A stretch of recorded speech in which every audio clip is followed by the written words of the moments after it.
Այս լվացարանը Մանթաշովի հաշվապահին է պատկանել իմիջիայլոց։ Եթե հաշվապահին է այս շատ գեղեցիկ լվացարանը Ֆրանս Փարիզից բերված պատահական չի։ Հիմնականում կահույքը Ռուսաստանից են բերում, որտեղ մոտիկ է բնականը, բայց մեր երևանցի վարպետներն էլ ոչ միայն կրկնօրինակում են, այլ նաև իրենց արդեն ստեղծագործական մոտեցումներ ցույց տալի, այո, անպայման այդ պահը կար։ Մենք առաջին այստեղ արել ենք ցուցադրություն կնոջ զգեստապահարանի գաղտնիքը եւ շատ գաղտնիքներ բացահայտվեցին։ Գաղտնիքներից մեկը այս գեղեցիկ այո, սա էլի իմ բուդուարային տիկնիկներից է, որ հիմա այստեղ է գտնվում։ Բնականաբար սա ննջասենյակն է, կողքը հյուրասենյակն է, որտեղ էլի շատ գեղեցիկ ամեն ինչը կահավորված է, եւ այստեղ արդեն պայմանական Երևանի փողոցներից մեկն է վերականգնած։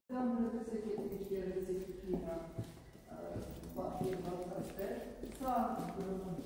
վերցակների արհեստանոցն է, այսպես ասած, հարթուկները, զինգեր կարի մեքենան հայտնի,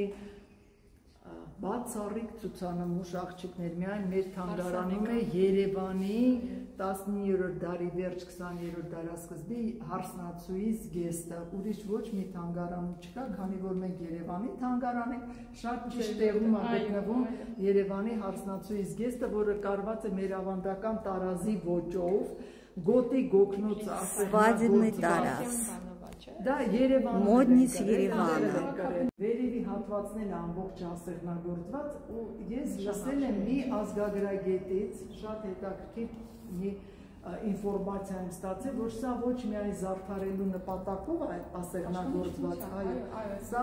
թակարդ է, այդ բառն է շատ դուրս գալիս, զարդանախշ թակարդ, որի լավուշկա, որ մեկը չար մտկերով նայի, այդ չարությունը, նեգատիվը խջճվի թակարդի ներսում, փակվի եւ չկարողանա ներգործել հարսնացուի վրա եւ վերևի հատվածն է, որովհետեւ ինքը ապագայում կերակրող մայր է, իսկ բոլոր կանանց հետաքրքիր է եւ ընդհանրապես ժանյակները, ֆրանսիական ժանյակներն է, հենց ինչի է տենց սարտոստային նման, չէ, որ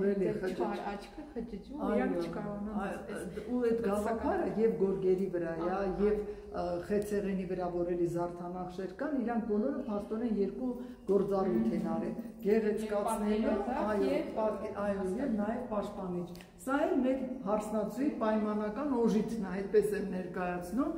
տարբեր գեղեցիկ զարդեր, քունքակախիկներ,